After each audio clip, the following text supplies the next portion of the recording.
അവൻ്റെ കയ്യിൽ നിന്ന് എന്തെങ്കിലും ഉണ്ടായത് അത് കൊടുത്തിട്ട് ഇതാ എൻ്റെ സക്കാത്തിൻ്റെ വകയാണെന്ന് പറഞ്ഞിട്ട് ഒരു 3 പേർക്ക് കൊടുത്താൽ അവിടെ ആമിൽ വരും. ആമിൽ വരാൻ കാരണം എന്താണെന്ന് വെച്ചാൽ സംഘടിതമായി ചേർന്ന് നോക്കും, ആ മനുഷ്യരിലേക്ക് എത്തി. അതിലാരുണ്ട്? ഞാൻ ഈ പറഞ്ഞ ഫക്കീറുണ്ട്. ഫക്കീർ എന്ന് പറഞ്ഞാൽ എന്താ? അഗതി എന്നാണ് അർത്ഥം. അഗതി എന്ന് പറഞ്ഞാൽ ഒരു ഗതിയില്ലാത്തവൻ്റെ അർത്ഥം. അതാണ് ഫക്കീർ. രണ്ടാമത്തെ ഖുർആൻ പറഞ്ഞ മിസ്കീനാണ്. ആരാ മിസ്കീൻ? മിസ്കീൻ എന്ന് പറഞ്ഞാൽ വരുമാനമുണ്ട്, ജോലിയുണ്ട്, ഉപജീവനമുണ്ട്, പക്ഷെ തികയില്ല. എന്താ തികയാത്തതിന് കാരണം? ഉമ്മാക്ക് മരുന്ന് മേടിക്കണം, ഡോക്ടറെ കാണാൻ പോകണം, ബാപ്പാക്ക് അസുഖമാണ്, ഡോക്ടറെ കാണാൻ പോകണം, ഒരു സർജറി വന്നാൽ ഒക്കെ താളം തെറ്റി, തികയുന്നില്ല, കൂട്ടിമുട്ടിക്കാൻ കഴിയുന്നില്ല. അങ്ങനെയുള്ളവനാണ് മിസ്കീൻ എന്ന് പറയുക. നോക്കൂ, വിശുദ്ധ ഖുർആൻ എണ്ണിയ ഈ 8 വിഭാഗങ്ങളിലേക്ക് അവരുടെ പ്രയാസങ്ങൾ മാറുമാറ് സംഘടിതമായി നിർവഹിക്കപ്പെടേണ്ടതാണ് സക്കാത്ത്.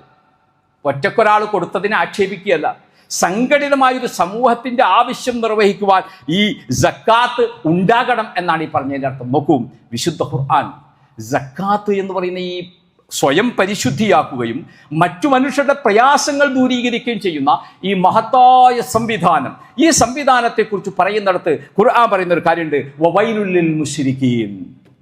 മുശ്രിക്കീങ്ങൾക്ക്, അള്ളാഹുവിൽ പങ്കു ചേർക്കുന്നവരാണ് മുശ്രിക്കീങ്ങൾ. നമുക്കറിയാം, ഒരു രക്ഷയല്ല.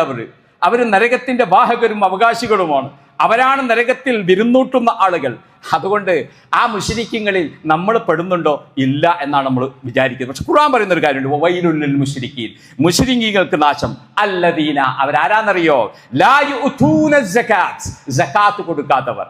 അപ്പൊ എൻ്റെ മരുമോൻ, എൻ്റെ വാപ്പ, ഞാൻ നിസ്കരിക്കുന്നുണ്ട്, നോമ്പ് വെക്കുന്നുണ്ട്, കയ്യിൽ കാശുള്ളതുകൊണ്ട് ഹജ്ജിന് പോയിട്ടുണ്ട്, പിന്നെയും കാശുള്ളതുകൊണ്ട് ഇടയ്ക്കിടയ്ക്ക് ഉംറ ചെയ്യുന്നുണ്ട്, പക്ഷെ ഞാൻ സക്കാത്ത് കൊടുക്കുന്നിടത്ത് ഇല്ല.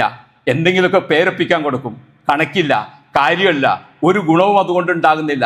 ആളുകളെ തൃപ്തിപ്പെടുത്താനും ആളുടെ ഇഷ്ടം കിട്ടാനും ചിലർക്കൊക്കെ ഞാൻ കൊടുക്കും. അവരൊക്കെ എന്നെ കാണുമ്പോൾ മുണ്ടഴിച്ചിടും, മടിക്കുത്തഴിച്ചിടും. അവർ കാലാകാലം എന്നെ ബഹുമാനിക്കും, എന്നെ കാണുമ്പോൾ എഴുന്നേറ്റ് നിൽക്കും. എനിക്ക് പള്ളിയിലായാലും വീട്ടിലായാലും നാട്ടിലായാലും വിവാഹ സദസ്സിലായാലും എന്നൊക്കെയൊരു സീറ്റ് അവിടെ ഉണ്ടാകും. അതിനുവേണ്ടി ഞാൻ കൊടുക്കുന്നതിൻ്റെ പേരൊന്നുമല്ല സക്കാത്ത്.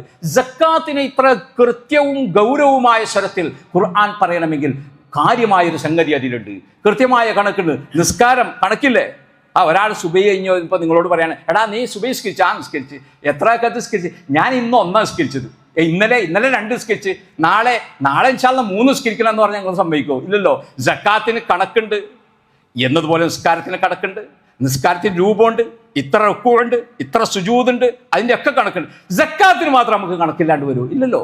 എനിക്ക് ഒരു വർഷം തികയുമ്പോൾ എൻ്റെ വരുമാനത്തിൽ നിന്ന് ഇത്ര 2.5 ആണെങ്കിൽ ആ 2.5% എനിക്ക് സക്കാത്ത് കൊടുക്കണം. നമ്മുടെ സ്ത്രീകളെ സംബന്ധിച്ചിടത്തോളം